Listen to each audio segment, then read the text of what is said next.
WOC The Listening Room with Mike Snyder-Barker and... Hey, I'm Andy Schiller. And our good friend Bogden. Bogden. Who's... Bogden. That was my dad's middle name. Yeah. Bogden. It's real old school Polak.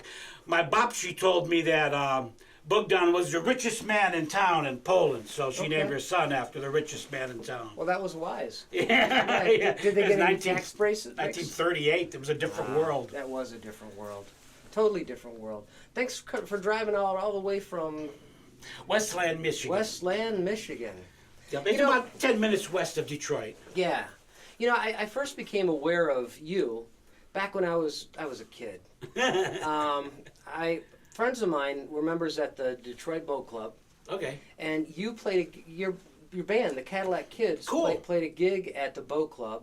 Wow. And we really enjoyed listening to you. We hung out with you during your breaks. Then my friend Bob and I came out and saw you at a club, and I don't remember what the club was. Maybe the same summer, maybe the summer after. We did.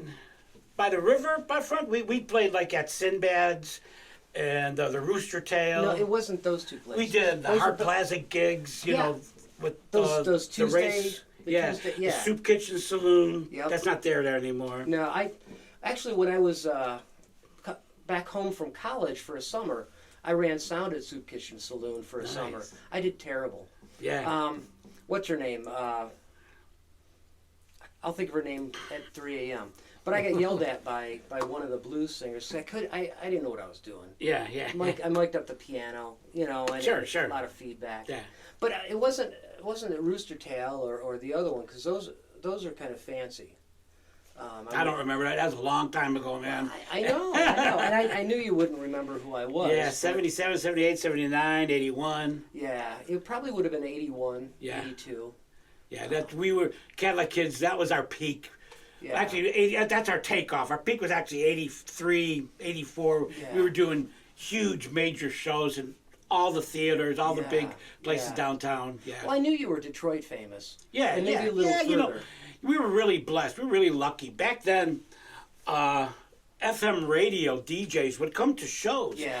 And we were getting airplay. We didn't even have a single. We gave them a cassette of a song called Neighborhood Girl. You couldn't even buy it. Yeah. And we were getting airplay.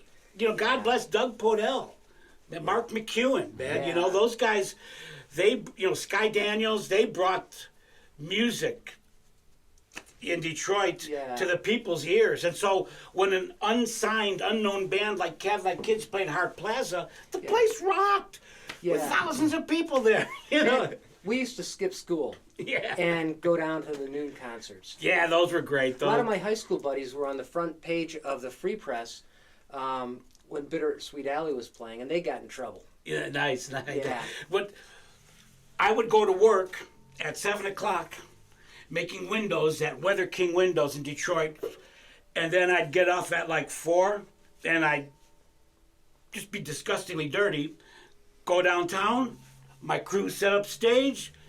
From work, we hit the stage at 7, and then, you know, play till 8, you hang out 9 and 10, go get home before 11, go to sleep, do it again, wake up, go to work, go to the side street bar, do sound check by 7. I remember side yeah. And that might have been where I saw you, but it's amazing the things we did when we were younger that we can't do today.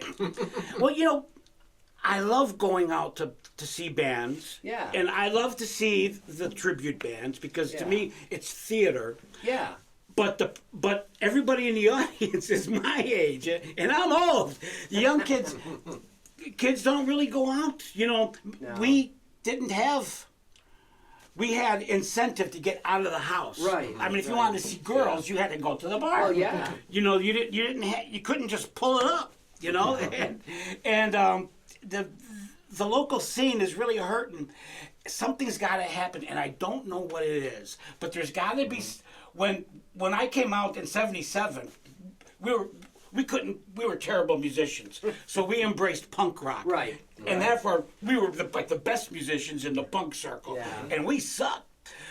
But it was so exciting. People were coming from the suburbs to Bookie's Club and to the red carpet. They wanted to see what was going on, and it was Yeah. wild. People would have raw meat hanging on them. Yeah, it was. Crazy. And oh my God! Well, I met my wife there. You know, Yeah, I met her yeah. backstage when we opened up for Iggy Pop at Bookie's Club. You know, Yeah. and there she was. Oh, You know, But- before the internet, you used to be able to go see a concert at like a laundromat, because that's Ain't where I that would the see truth? punk bands. Ain't that the truth, man? Bands would be at the library. I used to go, Yeah. you know, rock bands. They'd Yeah. let them have the room for a couple hours, and we'd go hang out. And hall parties was the Yeah. greatest. Yeah. You know, keggers.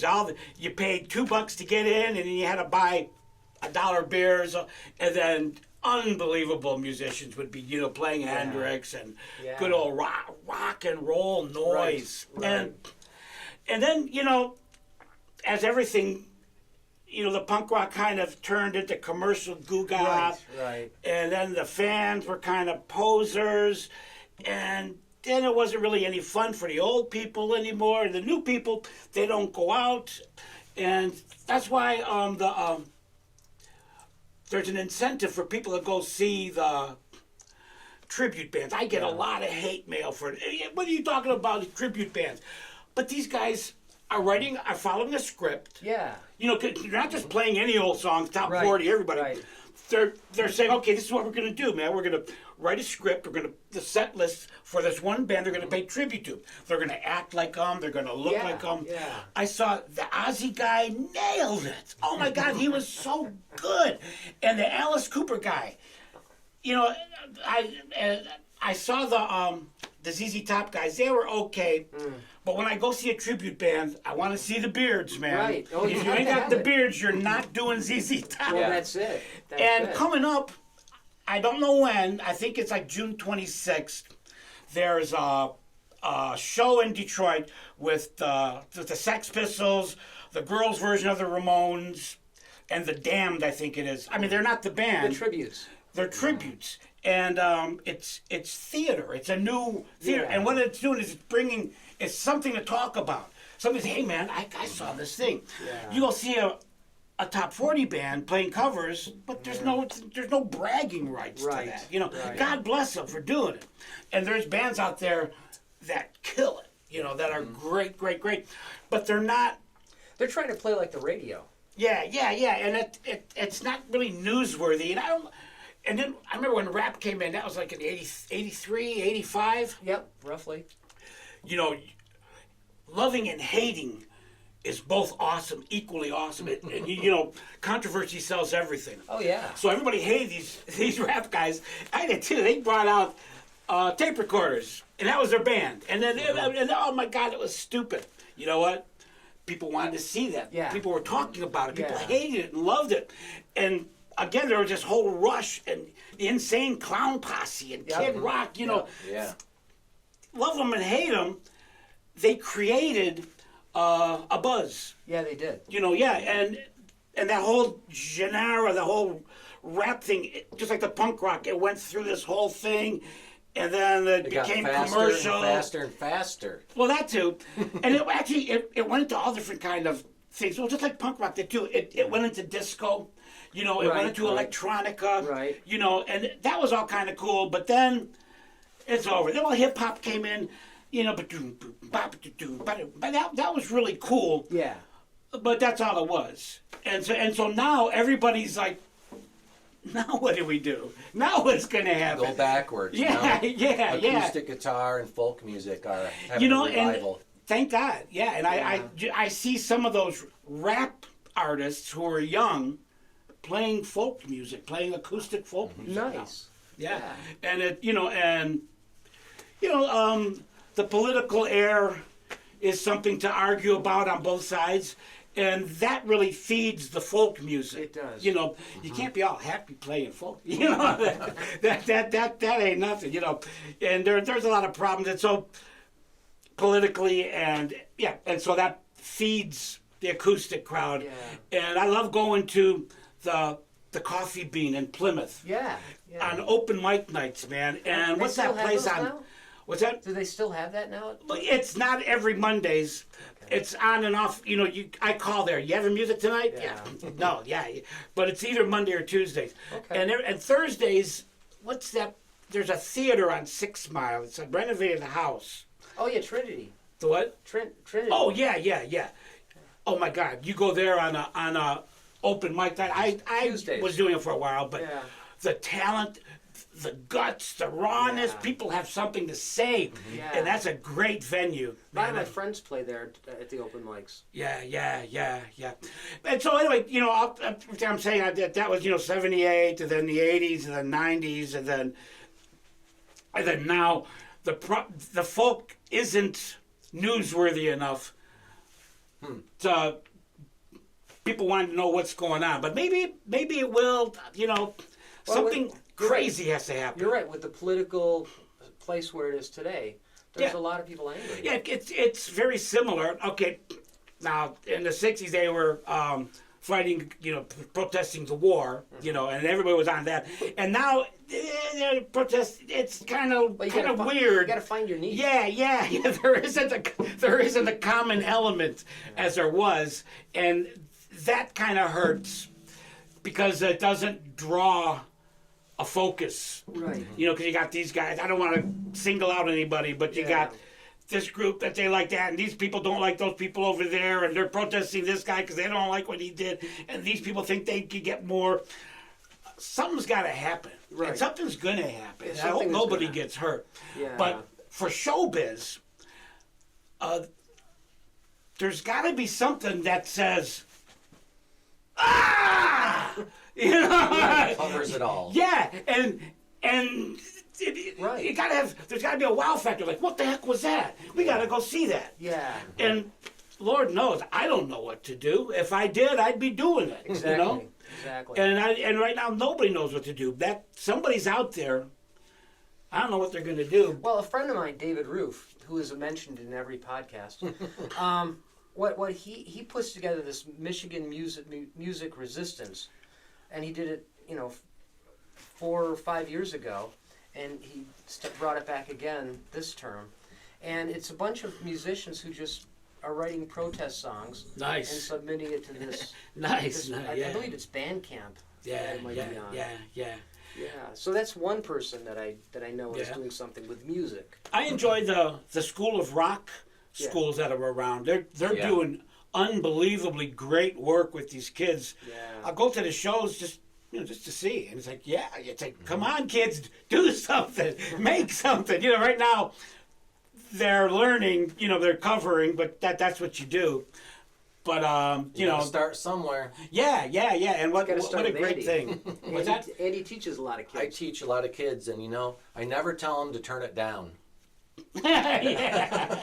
yeah, right on. Because hey, if you got an electric guitar, last thing you want to do is turn it down. Well, yeah. Turn it up, if anything. Oh yeah, turn it up. To Make- 11. To Make 11, the yeah. stand, make the stand, Right, do that. That's all. That's what That's it's rock for. and roll, man, and that's all gives you confidence. Now you can take this little amp, build this big speaker around it, and it'll sound like it's coming out of this. That's big so true. Yeah. I really love high tech. Yeah. It ruined part of it, but everybody has a recording studio, pretty much Yeah. on their phone, if not in their basement. Right. Yeah. I mean, I can come up with an idea, and I got a 4-track in my pocket. Yeah. And I can lay something. have this. And yeah, exactly. Yeah. And those are the mics are even great. Yeah. And I don't see.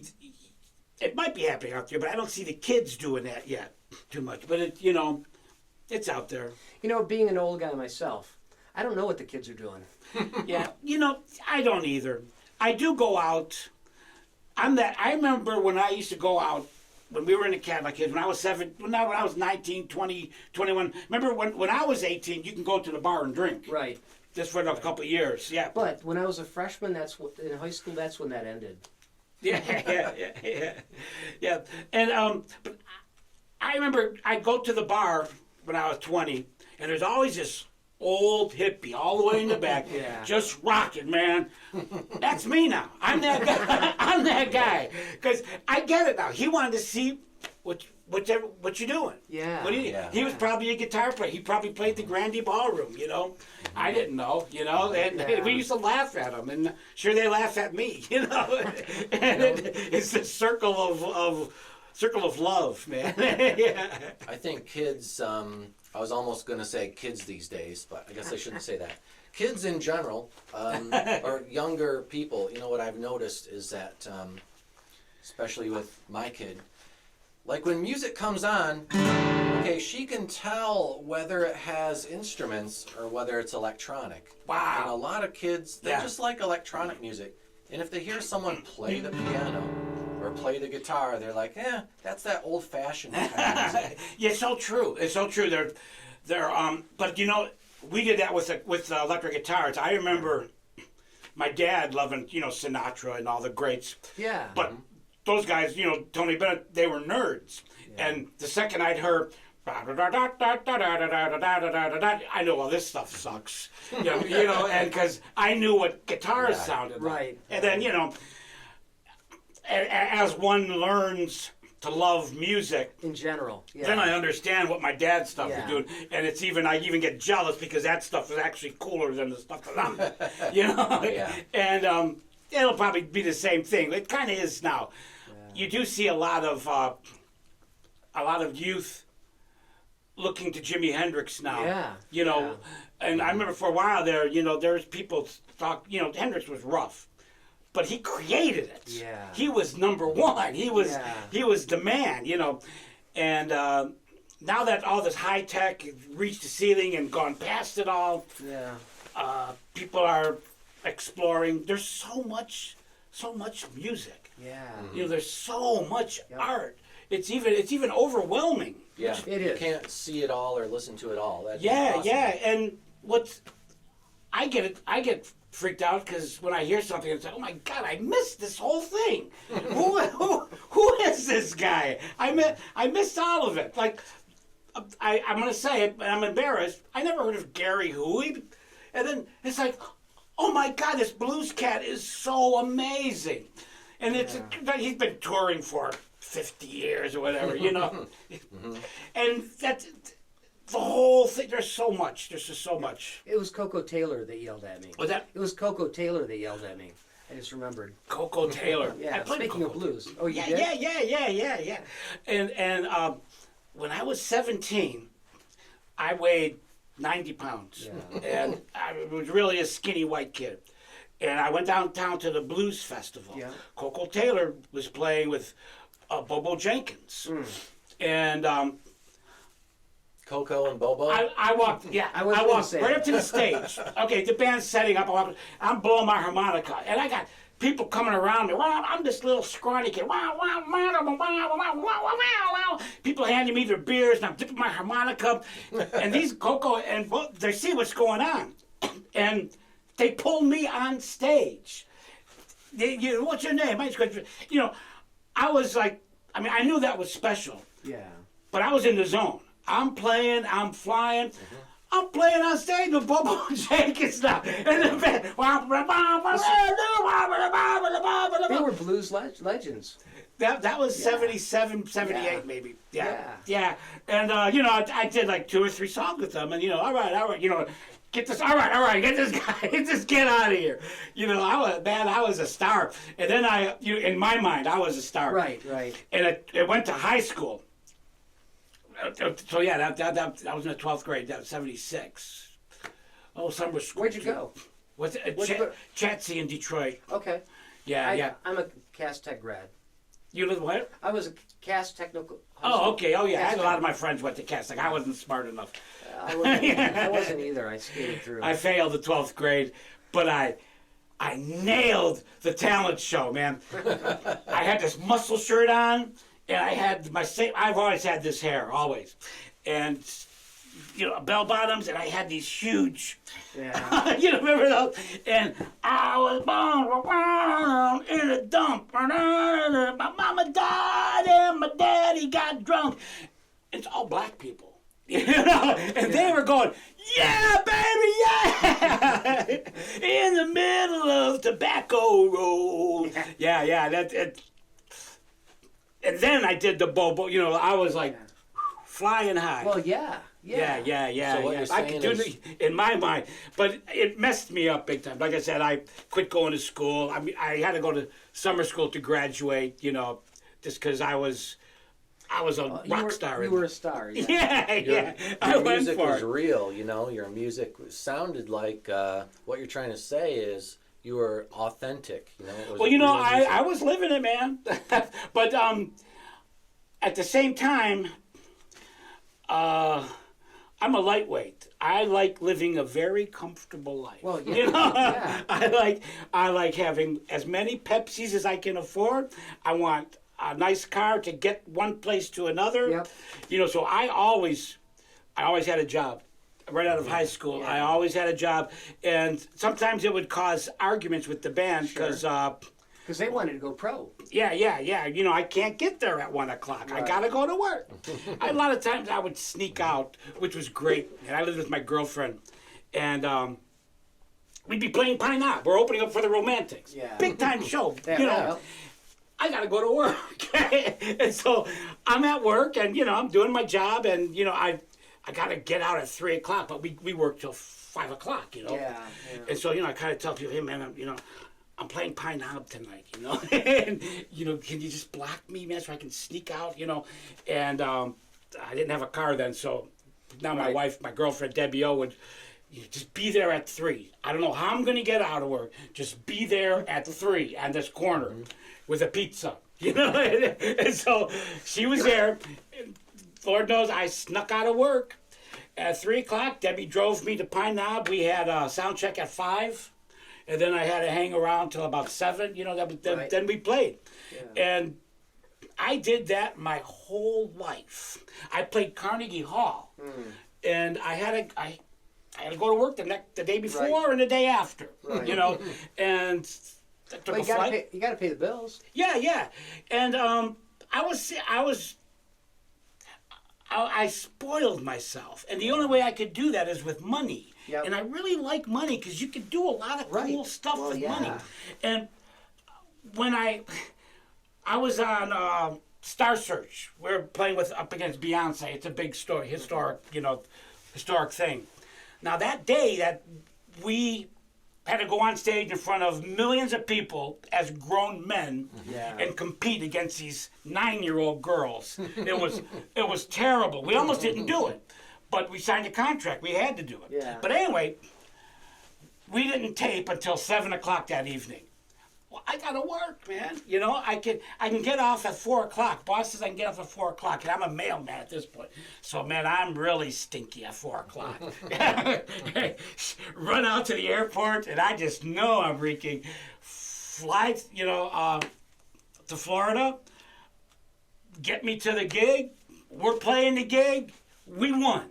You know, and that's what it was. And that's I'm so proud of that. I'm proud Yeah. that we beat Beyonce. And one day at work, Chris, you got a call from MTV. You know, they knew I did all these huge shows. You know, I'd be playing Joe Louis Arena, and you know the Palace of Auburn Hills opening up for bands. So my work, they knew. Wow, you know, Chris does cool stuff. Chris, it's MTV. Yeah, you know. I don't know what. Yeah, they want permission to put Skeleton Crew with the Beyonces before they were stars, and so it's like, well, that's pretty cool. Yeah. I'm going to be on. You know, they don't have to use us. They can use a drawing or anything. Yeah. So I said, yeah, what do I got to do? They said, all you have to do is say, I give you full permission. Okay, I give you full permission. Okay, great. Dip, dip. And then, you know, I'm feeling pretty good about myself. You know, the band was broken up already, you know. And so I get a phone call from Gary. Hey, man, you know, he owned the publishing. What are you doing? What are you doing? I'm holding out for money, and you just say go ahead and do it. I said, well, Gary, they're not. I'm sorry. I'm sorry. Yeah. That's all you can say. Asked them for more, huh? So we were on before they were stars, and then we were interviewed after we broke up. We kind of got back together Yeah. because People Magazine wanted to interview us, and of course I had to go to work first. and oh my God, those guys they want to do it just, but I can't do it. No, I got to go to work, And I did. I went to work, met at Billy's house, or I forgot where. Somebody. And it was a telephone interview. Oh. But I was, I don't know, maybe 40. And my mom was finally impressed because I was interviewed in People Magazine, baby. And my and mom was impressed. Now, years later, I have a front page story in a Bass Player magazine. Okay. Because I made a cardboard box upright bass called Bogden box bass, and I sold tons of them. But Bass Player magazine, they wanted to do a story. I sent them the kit, and they were going to do a full, we're going to build it. We're going to do a full story on this. It's just a junk cardboard box bass. And they did. And they were really impressed. They bought 2 more just to give to each other. And then Bass Player Magazine actually made the video for my little company on how to assemble the Bogden box bass. Now from that, the History Channel had a show called Invention USA. And they said, we'll fly you out. And we want to do the same thing, but we want to test your bass in an acoustical laboratory environment. We want to know why it sounds good. Now, my cousin Alan is acoustical engineer. Just go figure. I have a cousin who's acoustical engineer. Nice. So he took my box to work. I won't say which large car company, but I had this team of acoustical engineers designing the perfect size thickness of my box. And so when you go thump, it goes thump. It sounds serious. And that's what they did at the History Channel. They were like, oh my God. They put like dust on it, and they'd play it, and they'd show how the dust would move following the waves. And they were like, well, you didn't just buy this box. And well, no, it's, I ordered the box. It doesn't cost anything to have a box made to any size. Well, yeah. Yeah, I didn't have to spend, $100 per box. It was still like $6, $7 a box, but it was the proper box. Right. And that made a huge difference. So that's how I got, I was on TV, and this band called Bastard Trash from New York City saw it. And I don't know how I get in touch with these people, but somehow we connected. Yeah. And Bastard Trash, what they do is they go to schools and they teach kids how to repurpose things. They make musical instruments out of junk, and then they have a parade, and it's a big deal. They were nominated on Broadway for one of the plays of making props. They didn't win it, but they were nominated. So this guy asks me, hey, we're playing Carnegie Hall next week. Why don't you come on? Why don't you come on and join it? You really? You want, me? Twist my arm. Yeah, I had to pay my own way, but I got to play Carnegie Hall. Yeah. I stayed at the music director's house, and he was very generous, him and his wife. And just because I made this cardboard box upright bass, I was on front page of magazines, national television, Carnegie Hall. And I was selling them pretty regular. At the peak, man, I was selling a dozen a week. I couldn't keep up with them. And as everything, it went up, and then it went down. Yeah. And then COVID came, and I just shut down. That was such a hassle. Just living with, you gotta have the mask, and plus I was working, man. I was You're working a mailman. I was working 10, 12-hour days, 7 days a week. The post office got busier. Yeah. And I made $100,000 delivering mail. Delivering 2 years in a row. Wow. So, but I told my wife, I'm going to be retiring soon. this is a good deal. I just quit everything and I just worked. Yeah. And let me tell you, man, by the end of COVID, I was on depression medications, Right, and right. even for a suicide. I'm okay now. Yeah, good. But that was a stupid thing to do. That I committed myself. I committed myself to my job. Yeah. And oh my God, the winter's horrible, and I'm working 10, Yep. 12 hours. They don't treat you good at. Nobody treats you good at any No. job. My job, post office doesn't either. And so You're just sick of it. And the public probably so doesn't teach I'm you. working, I'm making money, paying bills, getting people work, and then boom, I crash. And the doctor puts me on a restrictive duty. You can only work 8 hours, okay, man? Yeah. You know what? But I knew it. I knew I crashed. I knew I overdid it. Yeah. And so I shut the box space down. I quit playing music. I just stopped everything. And that was 20, 22, 23, 24. Yeah, by the end of that was about 18 months. Yeah. And then I retired, and I used to wake up at 5 o'clock every morning without an alarm clock. Yeah. Sunday. You were I just didn't used even to it. set it anymore. You were just used to Yeah, it. I'd get up 5:15, 5:30 maybe. But I didn't start work till 7.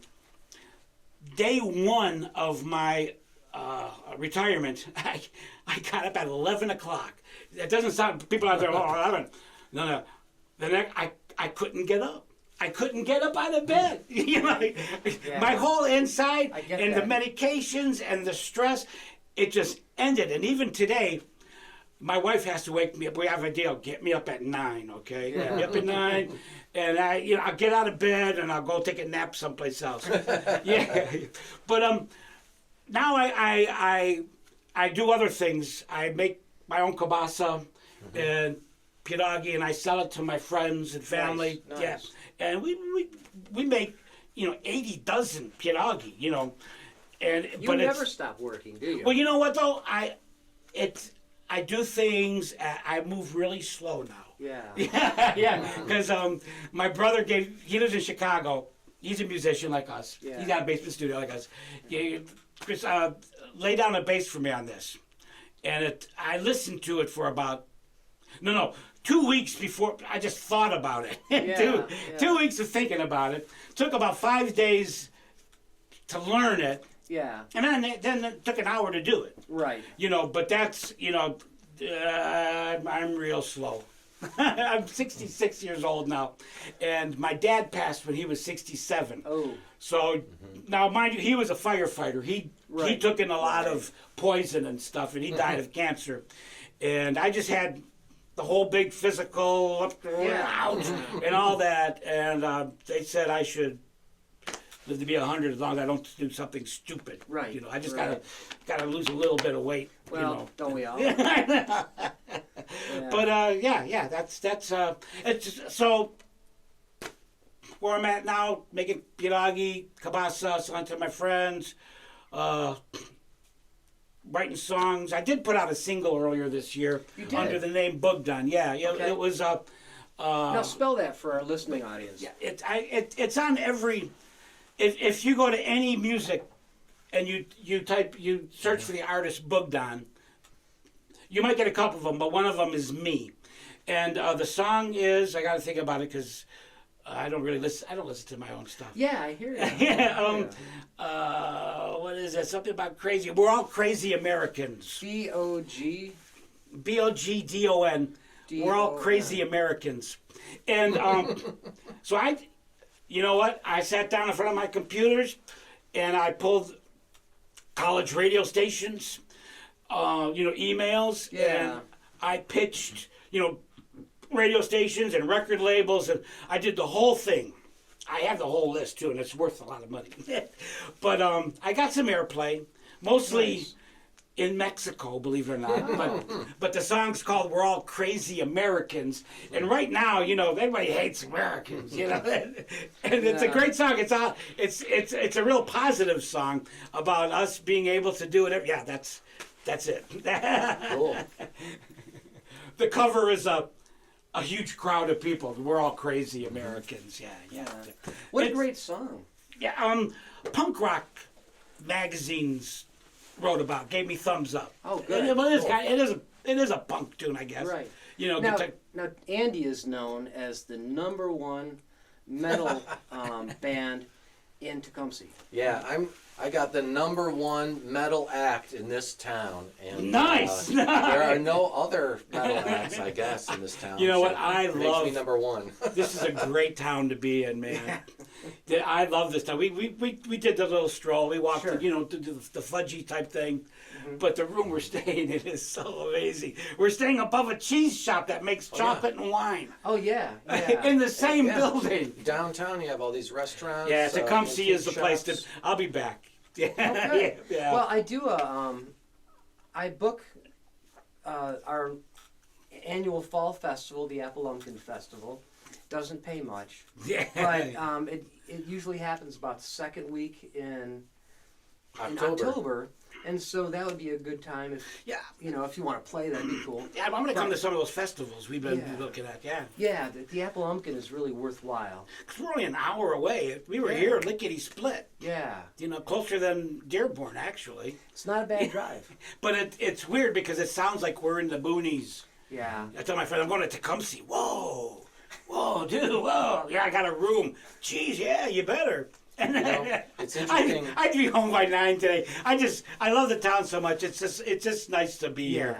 Yeah, appreciate that. There's like a Tecumseh in Oklahoma and a Tecumseh, Nebraska. And in Canada too. And there's also a Tecumseh or Tecumseh in across the bridge. Yeah. In Ottawa. It's like less than an hour from here is another town with the same name. Brother and sister cities. Right. You usually have some questions you like to ask. You know, my first question of the day is, since you write songs and are good at it, tell us your secret. Do you write the words first, or do you write the chords first, or do you write them at the same time? You know, it's funny. I was just talking to. I'm really deep into AI. You know, Okay. and where I talked to this guy, and I was telling him, you know, about where songs come from, and like in my house, I'm a real mess. I'm a real slob. You know, there's cables and boxes and just junk. I know where everything's at. Yep. Okay, Of course. don't touch my stuff. You know? Don't move it. Yeah, but I don't make the songs. I don't sit down and go, I am now going to compose music, and we will start with B minor.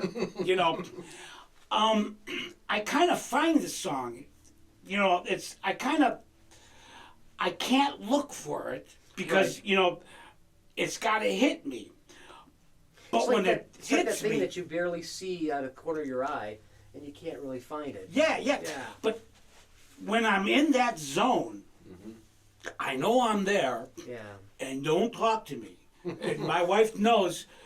I don't care who's on the phone. I don't care about my mom. I love you, Mom. Not when I'm in the zone. When I'm in, and it's really hard to get there. It's like that Star Search, the Nexus. You got to destroy this planet to get up there, you know? And it's like one thing I can't, when I'm really sad and depressed, that is not inspiring to me. Right. You know? I'm inspired by everyday life. Yeah. Pretty much. And the songs I write, like Motown Girl, you know. Mm-hmm.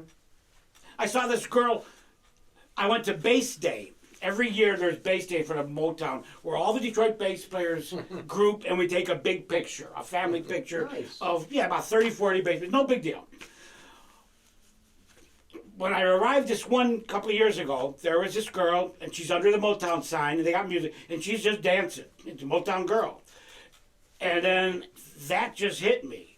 I'm just crazy about a Motown girl. Nothing in a man, there's something in the world. You know, and I'm looking at her, and the song is there, Right. you know, and I'm just Channeling it. doing it. Channeling. Yeah. Yeah. Challenge. Yeah, I don't know how to write songs. They don't. I don't want to say they just don't go poof. It doesn't. there is a god awful gut wrench when I get stuck. Yeah. It's like, now what do I do? But I got this whole drawer full of little Right. bits and pieces, and I have that drawer too. so for me, there's a lot of luck. I don't look at my songwriting isn't a craft, which is why I'm not like Lennon and McCartney. With those guys, I don't know how they write, but Let It Be. He said his mother said Let It Be. Yeah. And when I dream, I'm always like a secret agent, And it doesn't really help. So I find the songs, and they kind of come up, and there is some trial and error involved. And songs don't just happen for me in an hour. One thing, if something hits me, sometimes it makes me wonder, heard about her and me, but that's what I got to look her over, shoulder to shoulder. So I'm like, well, that's something. Yeah. And if I can remember that tomorrow, Right. then it's real. Yeah. And tomorrow came, shoulder to, well, I'm crazy. And then I wrote the whole song. And that's what happens a lot. Yeah. It's not just a solitude thing. Right. Right. Well, tons of inspiration just are all the way around. Wait, say again? Tons of inspiration are all the way around. I mean, we could write a song about what we see in this room. Yeah, and people are geniuses. I do like eavesdropping at you go to a cafe and Yeah. you hear this, Yeah. she's complaining about the, how the flowers at the funerals were just terrible and they're really mad and, and how mom looked great and she was, wow, this is a deep story. And then I just tuck that away and maybe I'll find a place for it later. It's in my drawer. Yeah. Yeah. Yeah. So, man, how young were you when you first started learning to play? How young? Yeah. Yeah, just so everybody knows, I'm deafened this year. I got 80%. I have something that's called reverse slope hearing loss. What that means is I can't hear bass. Oh. I'm a bass player, right? Yeah. And I hear two notes at once. This ear is flat, and so I gotta wear my headphones. I put cotton, and I can train myself with a keyboard. And then I go out, but it doesn't stick. It's a real headache. It's reverse slope hearing loss. The doctor said, Chris, there's nothing wrong with your ears. There's absolutely nothing wrong. But I fail the hearing tests, and they shot steroids in my ear, and oh man, that's terrible, dude. Yeah. And there's no cure for it. And even hearing aids don't work because I hear crickets. I can't hear a truck drive by, Right. but I can hear hi-hats, but I think because I suffered so much with depression, Yeah. I still think that it's part of my depression. Right. Because the doctors say they don't see anything. I did the MRI even. They don't. There's nothing wrong with your ears, Chris. But I can't hear bass. Right. Just out of this ear. And then I hear two different notes. So are they thinking it's psychosomatic? I'm a mess. Yeah. Yeah. Well, let's go in the next room. I'm a counselor. I have my therapist. Good, Yeah, good. yeah. I mean, I really do. Because Wonderful. I scared myself a couple years ago, and then Yeah. and it just so happens when everything calmed down, Yeah. my hearing left. During COVID, I also started taking depression Yeah. meds. It was hard. You're so used to being around people Yeah. that just the total absence of social interaction just really had this huge effect on me. Yeah. And I think that's one thing we really enjoy about the work Andy and I are doing together is we get to talk to some really cool folk. Oh, I love you. Got a great show. Thank you. You got a lot of followers. Yeah. Yeah. It's a start. I mean, I mean- this is what, our 19th I episode? think it's number 20, isn't it? 20? Wow. I don't know. I mean, it's almost 10,000. Yeah. And we've been doing this weekly. Yeah. So, for the past 20 weeks. Very that's nice. it. Yeah. You got a good thing going And here. Andy lives like 2.5 blocks from here. Yeah. I live here. It's no big whoop to get together once a week. And he works here. So, I'll say you have a lot of great stories about playing here in Michigan. We do have quite a music scene going in Michigan, and that's what we're doing. Is we're just trying Yeah, to. oh yeah, thank God. We're introducing Yeah. one person at a time. Yeah, we're going through all the musicians in Michigan, and we have Eventually, quite a lively scene. You're gonna hit something that's gonna take off. Yeah, yeah. It already is. Yeah. I mean, yeah. I'm not so much worried about fame because I'm an old guy. What am I Yeah. going to do with fame? Yeah, you know? yeah. You can't be famous when you're old, heavy set, and somewhat bald. It's hard. Yeah. Because the kiddies aren't gonna go for the old folks. Thankfully, I don't want you. Yeah. Married for 35 years. But it's just so much fun to get together. Yeah, with people. I love what you guys are doing. This is great. Yeah. Well, thank you. I'm glad that you agreed to be part of it. Yeah. Thank you for having me. Well, you're welcome.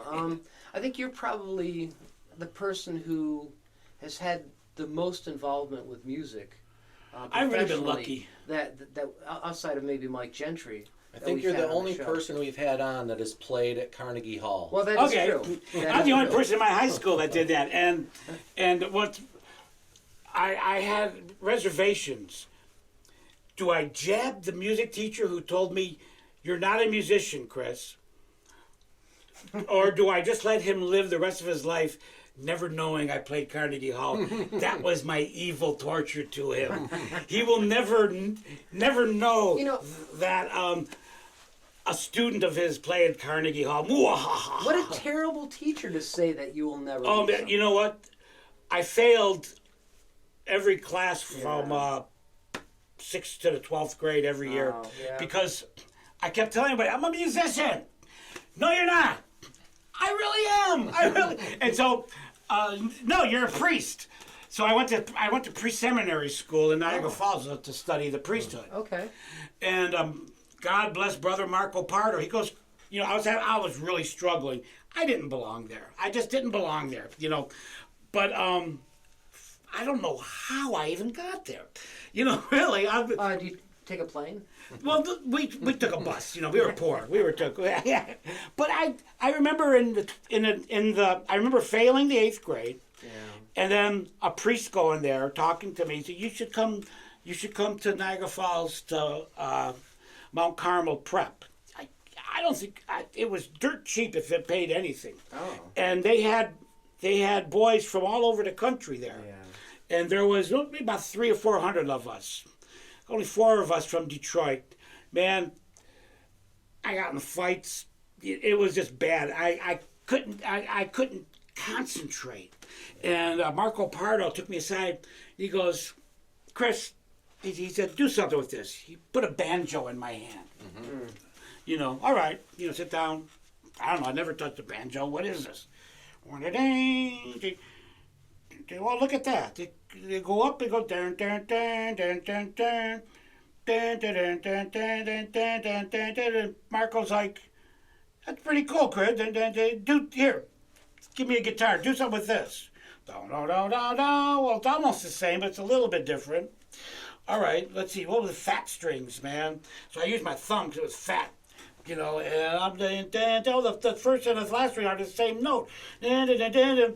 He's going, Chris, do you know what your problem is? No, he goes, the problem is you're a musician and you don't know it. I was like, no, I do not. I do know it. I do know it. I've been streaming it for years. So Marco goes, we're gonna start. He goes, I got a piano teacher. We're gonna start piano lessons twice a week. It doesn't cost anything. And so I was 14, and so I sat down with Mr. Hubert, and he's like, all right, Chris, he's not old, he's just drunk, and I love the priests at Mount Carmel. I love the priests, but they do have an issue of alcoholism, and I could smell it. So he's like, all right, Chris, dum dum dum dum, you do something, dum dum dum, ding ding.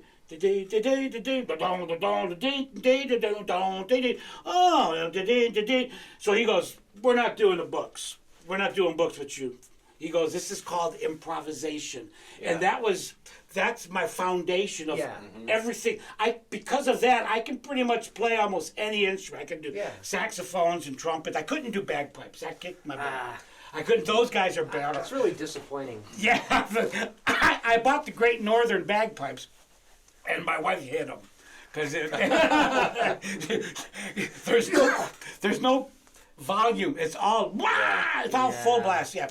But God bless Mr. Hubert, man. He was really into Thelonious Monk, you know, and I was I don't know what to say. I was as Caucasian as anybody could be, and all of a sudden, this drunk guy, and he goes, no, just go bink, bink, bink, and he's telling me how to play up here. And so, my problem is, I believed with all my heart that I didn't need to learn to read music. Yeah. And I didn't. I mean, improvisation is great, but that was the 9th grade. I left 9th grade, went to 10th grade, and the nun said, no, you're not a musician. Marco Pardo said I was a musician. Well, it was funny. So I'm sitting at the piano in 10th grade, man. I'm 15, and I'm sitting at the piano. Bam, bam. Bam, bam, bam, bam. What are you doing? Get out! I was banned from playing the piano in St. Andrews High School in Detroit. I was banned. They said, you can't play. And then I told Mom, I'm not a musician. Okay, so I had to leave that school. So You I were went a to, punk piano player. well, it was, listen to Thelonious Monk, man. Yeah. That guy was total punk. His left hand was a monster. It was just, and he didn't care about mistakes. Right. You know, no. Yeah. He bam, bam, bam, bam, bam, bam, you know. Well, I hear that if you do it twice, people won't know what was. Yeah. You know, once it's a mistake, but twice it's jazz. Yeah. So I went to a different school, the 7th grade, and then to the 8th grade, the 9th grade, and then to the 10th grade, all different schools. I was always the new kid in class, and I was always a kid wanting to take music, but I didn't learn how to read music. You know, thinking now, I wasn't a musician. You know, I was an artist. Yeah. And then I liked that. I was like, whoa, It's cool. wait a minute. I'm an artist. Or a performer. Yeah. And so that's, and then I went to Chatsey. And again, you can't, we don't have harmonica in the school band. I was thinking, oh my God. How can it be a band? Oh, how cool would a high school jazz band be with a harmonica player? Yeah. But now he didn't want nothing to do with me, and I kept trying to, so then I started using drugs, and Yeah. so, there was cool things were happening, but then, bad things were happening because I was giving up on the goodness in life, and the badness in life was not inspiring. Right. So I went through this small thing of bad times, and then I met my wife Debbie, and God bless her, man. She's been an inspiration of keeping me lively. She rocked my world, man. You can do this. Sounds like she still does. What's that? Sounds like she still does. Oh yeah. She's my soulmate. We've been together for 40-something years. Wow. We got married in '87, but I moved in with her in 1980. Oh. Yeah. So we've been together a long time. We've been through a lot, man. Oh, sure. We had a child pass away from heroin addiction of all Man, I am things. so I'm sorry to hear that. Sign of the times, man. It's like, what? What? The arrow? I couldn't believe it. Yeah. And but then, I have a daughter who's a clogger. She's got a master's degree in teaching, and got her name is Blaise, and she clogs. She was born in Detroit in the first 4 or 5 years, so she's a Detroiter who loves country music and clogs. And then I have my son Chad. He's a young man growing. He's got a lot more to grow. But me and Debbie, we've been through so much. She's been everything I've been through. She's been there. Yeah. Yeah. And so I owe her. It's not easy living with me. God bless her. Not easy being my friend. Well, I hope to continue to be your friend beyond this. Oh yeah. I say that in jest. Yeah, I know. But I do know that. Yeah. Yeah. But so, are you performing at all these days? Yes. Now this will come out next Sunday. Well, I'm not playing this. I've been doing these gigs. It's called Bogden's Kitchen of Love. Okay. I set up an actual 7-Eleven hot dog cooker. Huh. And I give hot dogs away for free at a bar. Okay. Usually the Token Lounge. And I huck and jive. Hey, baby, you want more ketchup on that, don't you? Yeah, you fried onions? Oh, come on. You can't have a hot dog without fried onions and mustard. Well, yeah. And what I do is I got onions frying here. I got bun steaming here. And I have the 7-Eleven twirly thing. I got 2 dozen hot dogs here. Get your red hots, baby. Get your red. And it's a performance. I'm not selling them. I'm giving them away. Yeah. And I'm creating Bogden's Kitchen of Love. It's like it's a sideshow to the band, and it's something that I think get people to go out if they know they're going to get free food, man. Well, yeah. Yeah, Sign me up. And I want to upgrade it to gyros. I'm looking at one of those. You know how they have the meats up like over there, yeah. and I would just do little ones. You know, just because they're free. You know, Right. and it's my performance, and I want to be known as Bogden's Kitchen of Love. I've been bugging the radio stations. Come on, man. The bars love me. You know, I'll set up where they have where they smoke outside. Yeah. And it's an awesome experience, and it's showbiz. I'm not selling anything. Right. You know, I'm acting. Yeah. It's like a real artist, with food. It's performance artists. I remember. Now, where can they find you within the next... Well, right now, you can find me on Bogden's Kitchen of Love on Facebook. Okay. And I advertise my next gigs there. Right now, I got nothing booked. A lot of bands think I'm crazy. Come on, man, let me set up at your gig. Let me give hot dogs away. What? What is...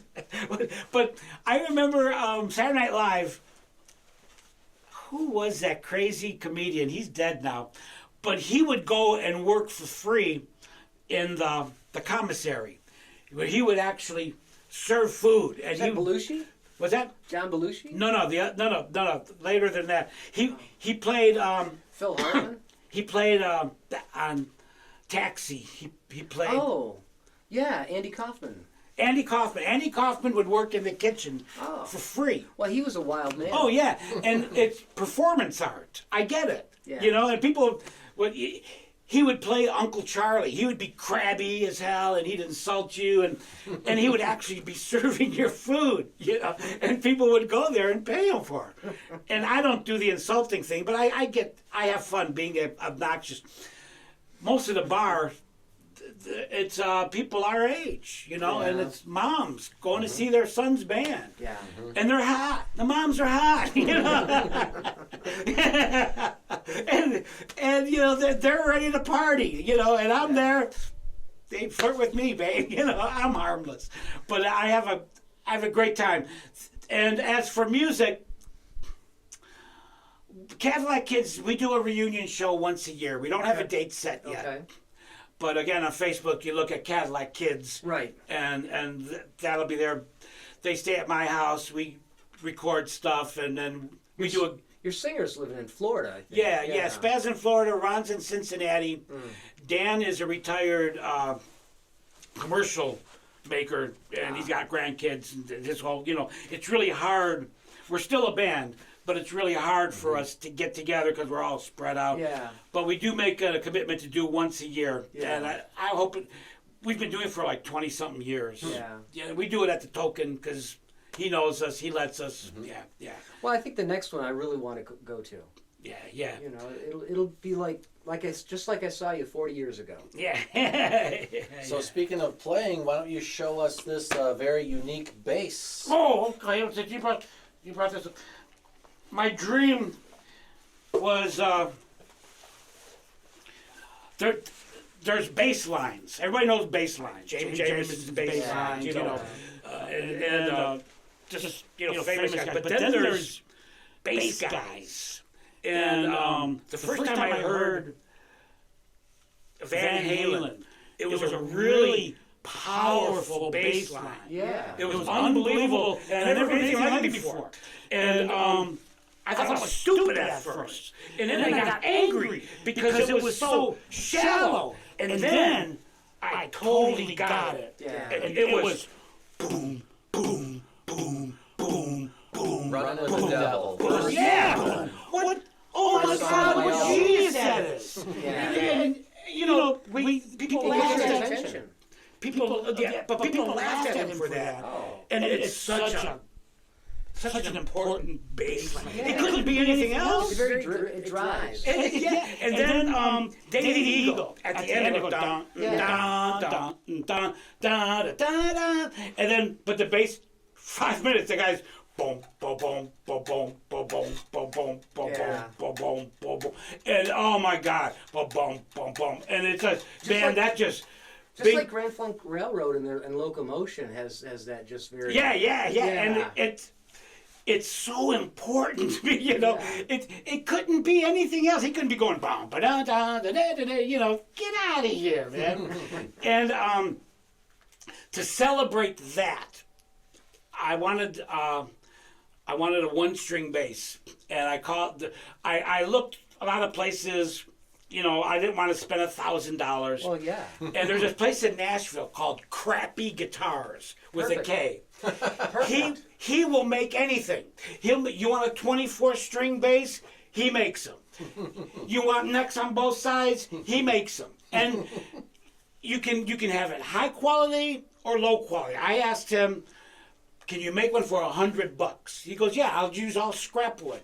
And man, look at the beautiful That's wood! pretty nice. Yeah. Beautiful. Oh my God, look at that! It's beautiful. That's it's cherry, it's mahogany, it's I don't know what that's spruce. beautiful. It's at least 3 different layers there. Yeah, it's really a nice piece for $100. Crappy Guitars in Nashville. Yeah. And so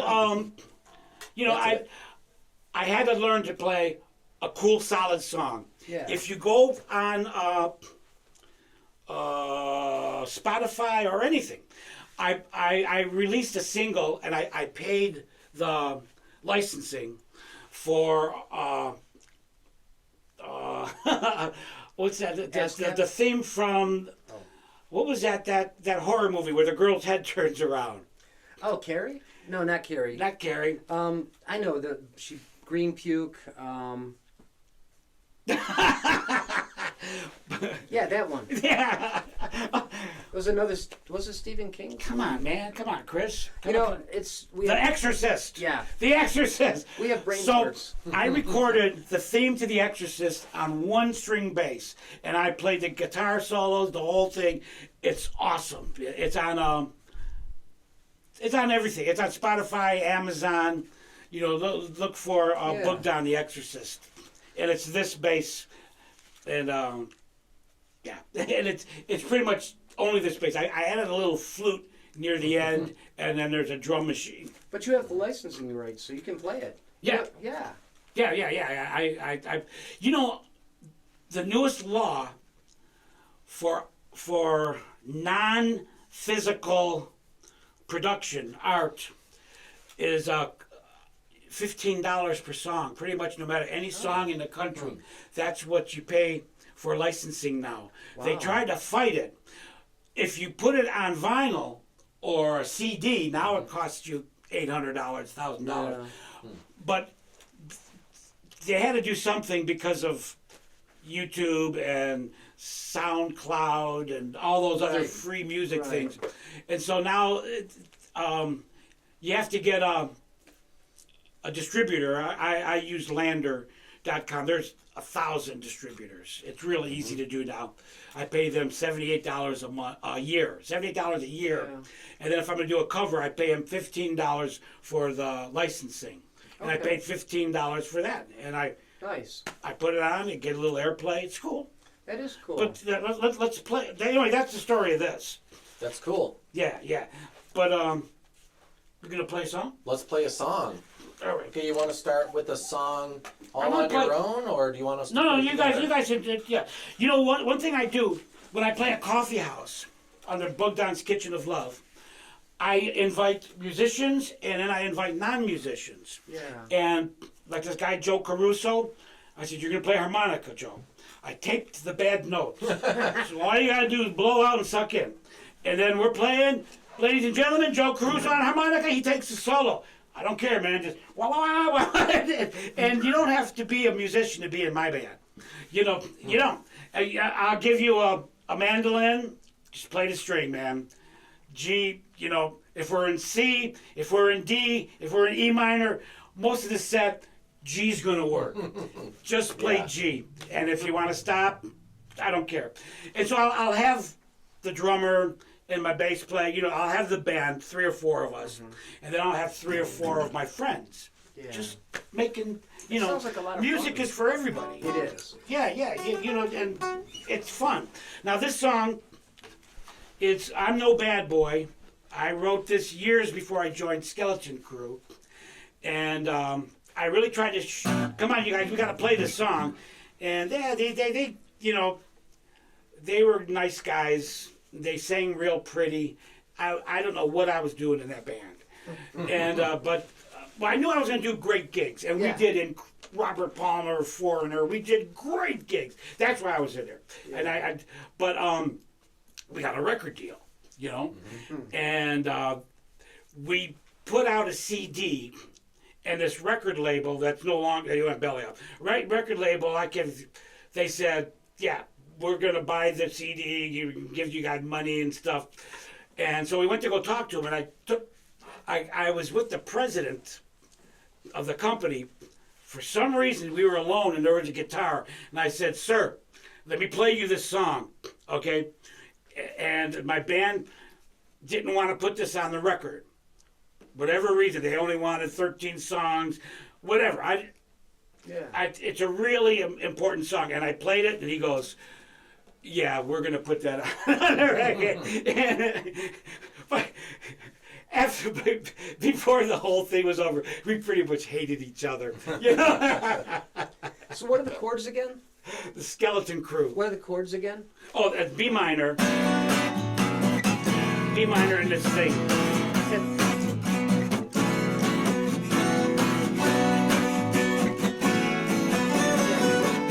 That's the verse. And then, of course, G, A, and B. Give to me my ABC. I'll call the chorus up. Give to me G, A, ABC. Yeah, you do it. G. Give to me A. Then E minor. I'm no bad boy. G. All right. You just play leads. Yeah, cool. All right. Let me start singing, and you guys kind of come in. All right.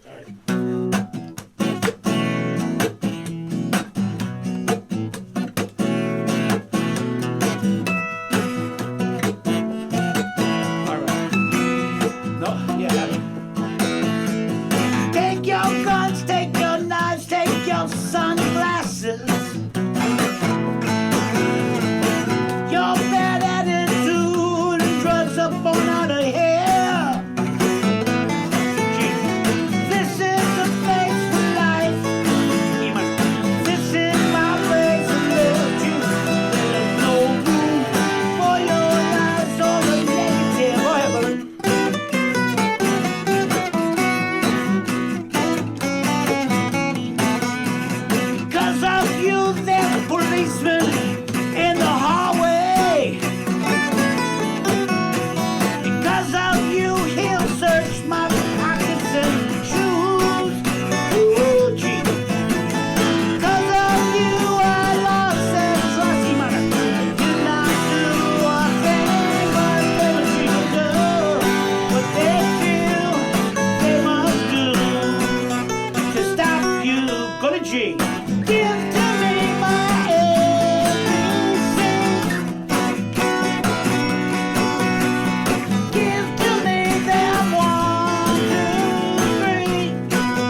no bad boy. That's a nice song. Thank you. And thanks for playing along or letting us. It had to be on the album. Yeah. It had to be That on is the a great album. song. And it made the album. It is a great song. And the year they used us as an experiment, the Skeleton Crew, and ours was the first. Us and the Rolling Stones in the same month came out with an interactive DVD, Okay. where we had video games, videos, photos, and then songs. That was brand spanking new. Nobody was doing Yeah. that. And that's what the label, they signed us just as an experiment. Sure. Which was, hey, yeah. We sold 4,000 or 5,000 of them. And we still get, a little play. I have it published on ASCAP, and every now and Yeah. then I'll get a quarter. A It's quarter, cool, yeah. man. I have gotten $25 twice from ASCAP. Wow, that's you can- good for you. Yeah. You can finally afford that gumball you've been I saving know, up for. I know. Maybe even a gallon of gas. Maybe a newspaper. Yeah, yeah. You know what? It's fun. Yeah. That's why we do this. Exactly. Yeah, we fun, man. Yeah, it's good for the heart, good for I the know. soul. I started playing drums when I was maybe 16, 17. Yeah. And I took up the guitar during COVID. I had time. I needed something during that time. And I talked to Andy. We did the lessons online, and until it was safe. Yeah. I started with drums. We call them a baloney board. Okay. It was this piece of wood, and it had this round piece of like soft plastic, the color of a bologna, Okay. and with drumsticks. Interesting. Learn, rudiments, Right. But I didn't take drum lessons, but I was just, but it was cool, we play along with the radio. Right. It's all fun, man. No matter Oh what. yeah. I kind of did the same thing. Like, of course, when I was a kid at 7, I took violin and had lessons and stuff. But when I got my first electric guitar, Yeah, I baby. didn't have any idea. Like, Yeah. the first thing I did was I picked it up and I was like, look, there's dots. That must be how you play the song. It must be. Play this dot, play this dot, play this dot, play That's this dot. kinda That's it, how you're too. supposed to play it, right? That's kind of it. And it really is. started from there. And then I was lucky. In my neighborhood, everybody played guitar. Yeah. We weren't jocks. We were, high dogs, but everybody had acoustic. Everybody, and then I got a band. I started coming around with banjos and mandolins. I was really into exotic stuff. Right, right. But I was lucky because there was at least 10 of us. Yeah. And we would bounce off each other. They'd show you, oh, no, man, this is how you do that. You're doing G like that. No, Chris, you got to do, oh, it hurts, yeah. And, but out of all those guys, I'm the only one that stuck with it. Yeah. Yeah. But I owe them a lot. Well, yeah. Yeah. They were great influences on you. Yeah. Yeah.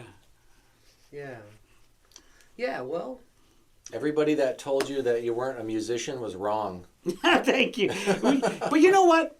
I didn't want to tell the teacher because he might be the reason why I'm a musician. Well, that Okay. could be. You know, and I didn't want to give that to him. He's like, I told you you're not, so you fought back, and that's why you are. All right. And so I'm not going to give him that. No. But this you know, was all you. my dad was rough on me too. He kept telling me, "You're not a musician. You're not a," and it wasn't until I forgot. I don't know who told me I was an artist, and it was like, I dug that because we're artists. Right. First, you're an artist, then you're a musician. Sure. Not the other way around. So I just didn't get to that. I'm an artist. I was told I shouldn't be a musician because my biological donor was a drummer in bands and cheated on my mother and made another baby. And so, obviously, if I was going to be a musician, I would have to follow those footsteps, which is wrong. Yeah. It's Well, wrong. one thing, my dad came around because I'm a tricky guy. We needed a trumpet on a song called "Trumpeting Soul" on the album, and I know my dad. One of my dad's favorite trumpet player is one of his personal friends, Johnny Trudell. Okay.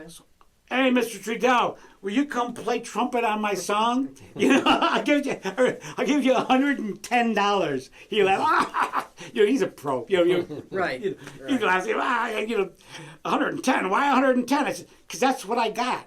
You know, and he came down to the studio. This is a basement studio. You know, God bless him. He was an old man. He was older than my dad because my dad looked up to him.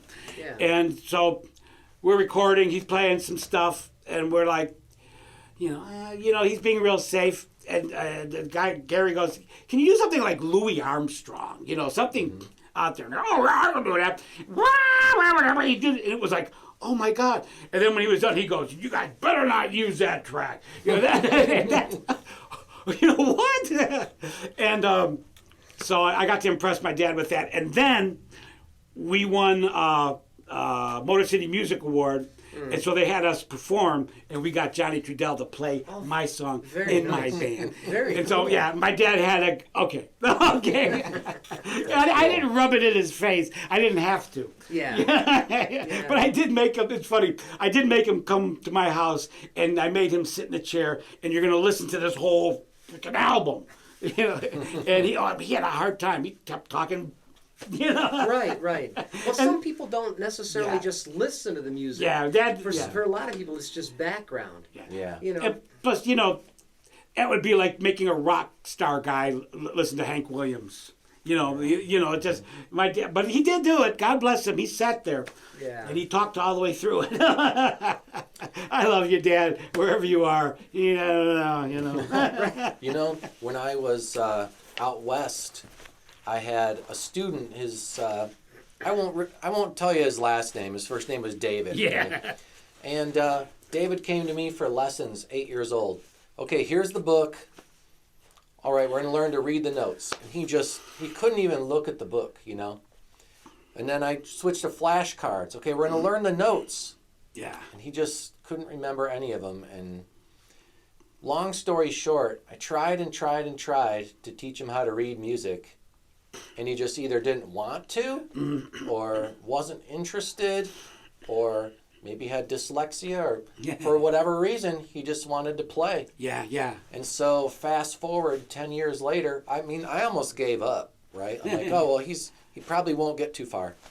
But we stuck with it, and then 10 years later, he took lessons for like 10 years. Wow.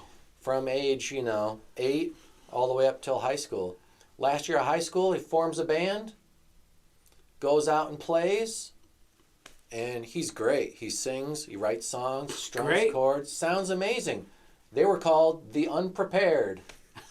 Great. And they succeeded at music despite my efforts to try to teach him to read music. But sounds like the kind of spirit like you. Like, I'm just going to play and sound good, and I don't care if I write it down or not. And, over the years, and me playing, I played with a lot of cats. Sounds like it. And I can speak. I know chord. I know construction. I know harmony. I sing harmony. Yeah. It took me years and years. I know music. I know. I know that I don't know a lot because I work with people who can really play and read. That's another whole art. Yeah. You guys, you can actually read and play what's there. That's mind blowing. That's mind blowing. I can figure it out. If I have a piece, like when I played at Carnegie Hall, God, that was so funny, man. I'm obviously gray hair, and the rest, all these were kids, 30-year-old. I can call them kids because they're half my age. And there's something called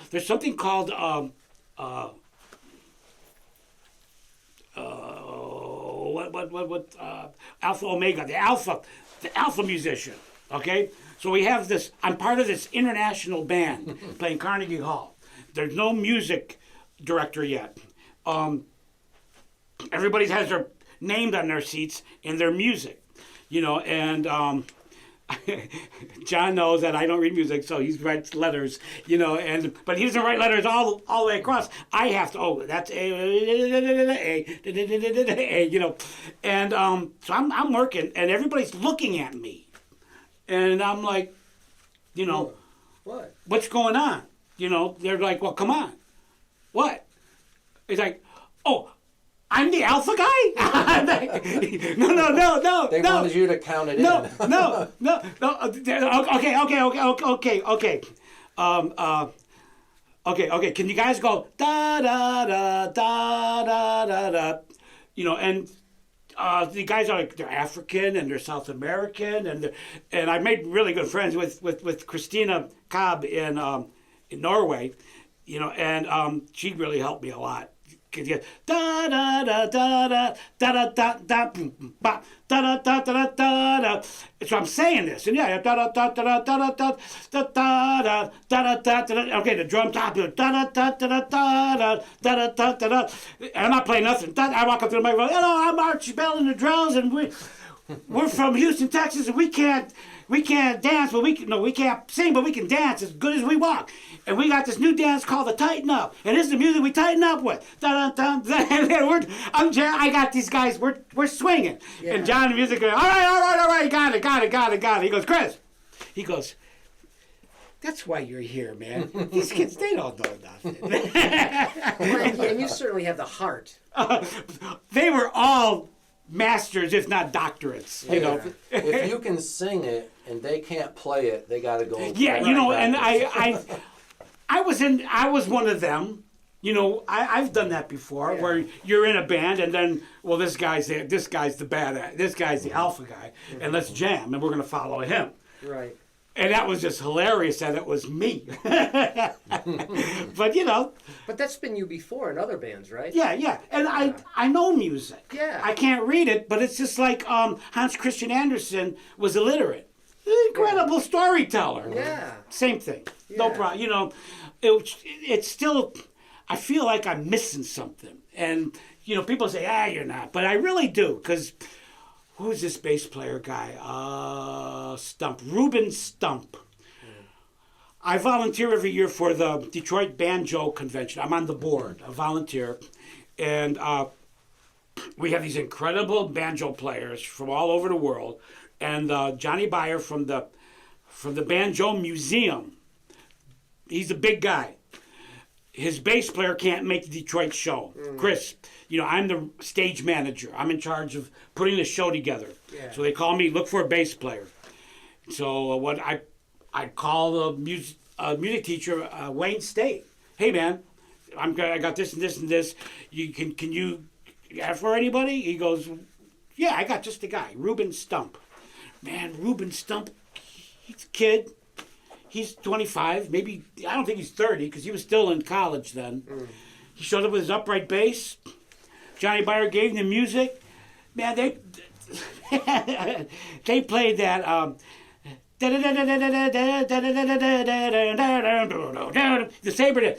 And they didn't rehearse. He's reading it. Yeah.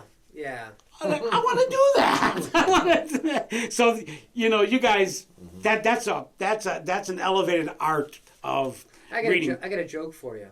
How do you get an orchestra to stop playing? How that? You take their music away. Take the music away. Yeah. I know people who, if we're gonna jam, they have to write it out. Yeah. Whatever you got to do. Well, yeah. You know, but I don't get that. You know, because my whole foundation is improvisation. I'm a real good liar. You know, and as a kid, I was a good liar. I never read, you know, I lied through all grade school. I never read books. You know, I should have, but you know, I did book reports. You know, and that was all improvisation. So when I hooked up with improvisation, man, That was your game. this is me. Yeah. Yeah. Anyway, that's my story. It's a really good story. It is. And I appreciate you sharing it with all of us. Well, I know a whole lot about me, and I like to talk. Yeah. So you put those two together, and we got a show. We got a show. What we'd like to do is have you play us out. All right. One more song? Oh, I Just, spilled the water. that's all right. Just by yourself You this guys time? want to? Oh, you brought your harmonica. Yeah, but you guys want to play something, and I'll play along? Sure. 12-bar blues. What's that? How about a 12-bar blues? Sure. What key? I like E. E. E's good. Andy, you set the tempo.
That's where my baby used to be.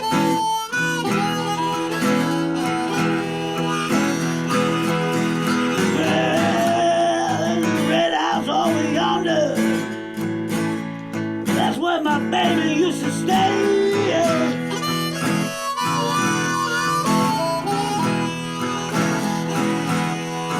Well, I don't know if she ever gonna be back, but I know if she gone, her sister's gonna be there.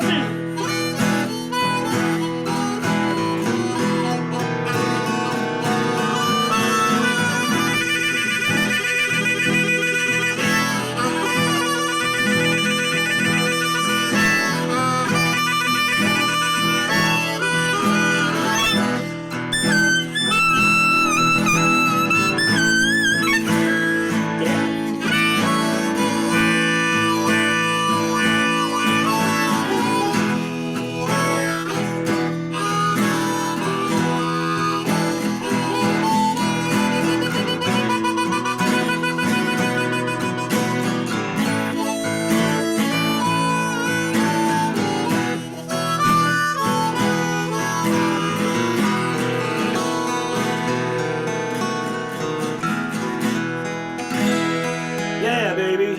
Yeah. Man, I blew my readout. Oh no. Someone call a doctor, because that was sick. Man, I go through so many harmonicas, I blew a reed. Oh no. That Well, one thanks. exists.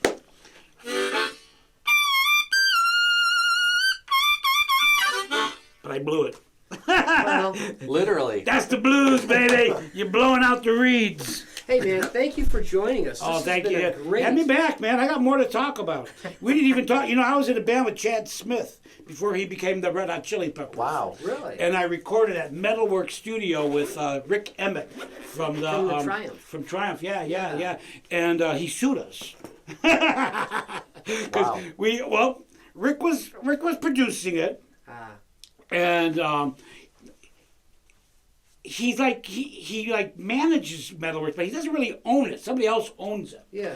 And so the deal with the owner was if they could get a record deal, that would pay for the session. Yeah.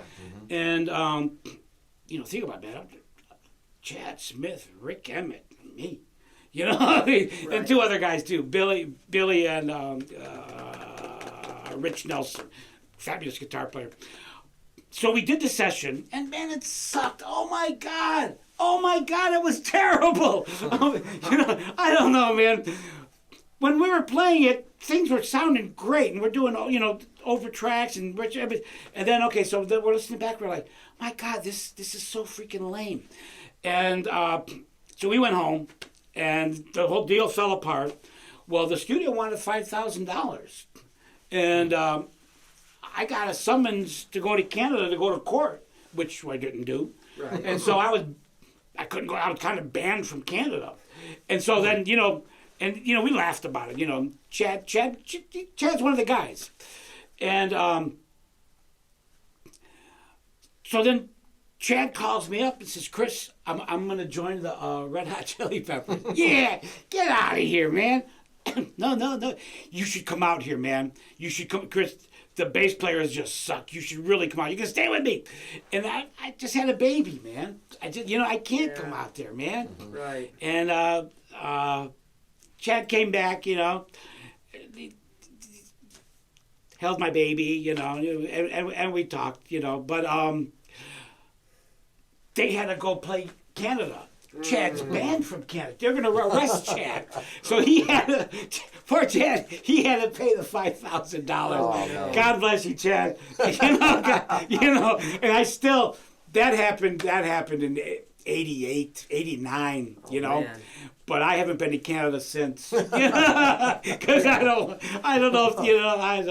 Well, but it's paid, so you can go. What's that? It's paid now. Yeah, I know. I just, I don't know. I like the USA. I like being here. I have no desire to go to another country. Yeah. Yeah, I want to go. I want to see Mount Rushmore. Right. You know, I saw the Alamo, and that was amazing. Just the Alamo. Don't touch the Alamo. Hey, don't touch the Alamo. They're serious. Okay. That's a fun place, though. Yeah. Yeah. That's Texas and New York. Yeah, I don't want to leave the country. I don't want to leave the state. Yeah, sorry about that. Anyway, cheers. This has been Studio C with Michael Snyder Barker, otherwise known as Bark's Tales, And Andy Schiller. Bogden. Bogden. Later. I'm on Facebook. Look for Bogden. We'll put the links below. Yep. And don't forget to like and share. Oh, And yeah. don't forget to subscribe. Oh, that too. We'll see you next time.